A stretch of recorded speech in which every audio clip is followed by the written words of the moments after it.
Hello everyone. আজি morning সেশনত মোৰ আছিল বেক ডে বুলি ক'লে ৱাৰ্ম আপটো বহুত ভালকে কৰিব লাগে দেই আৰু লগতে ষ্ট্ৰেচিংটো বহুত ইম্পৰ্টেণ্ট হয়। তাৰ পিছত মই আজি ডেডলিফ্ট আৰম্ভ কৰিছো সিঙ্গল বাৰ মাৰি তাৰ পৰা মাৰিলো 70 কেজি ৱাৰ্ম আপ কৰি 90 কেজি।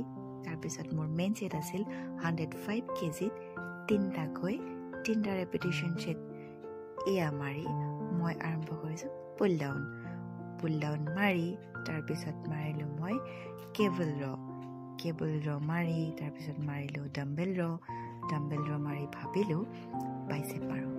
মই পিছে বাইসেপৰ গোটেইকেইটা সেটে কমপ্লিট কৰো দেই, কাৰণ বাইসেপটো ডাঙৰ হৈ থাকিলে বহুত ভাল লাগে দেখি। আপোনালোকৰ ভাল লাগে না বাৰু? কমেন্ট কৰি জনাবচোন দেই।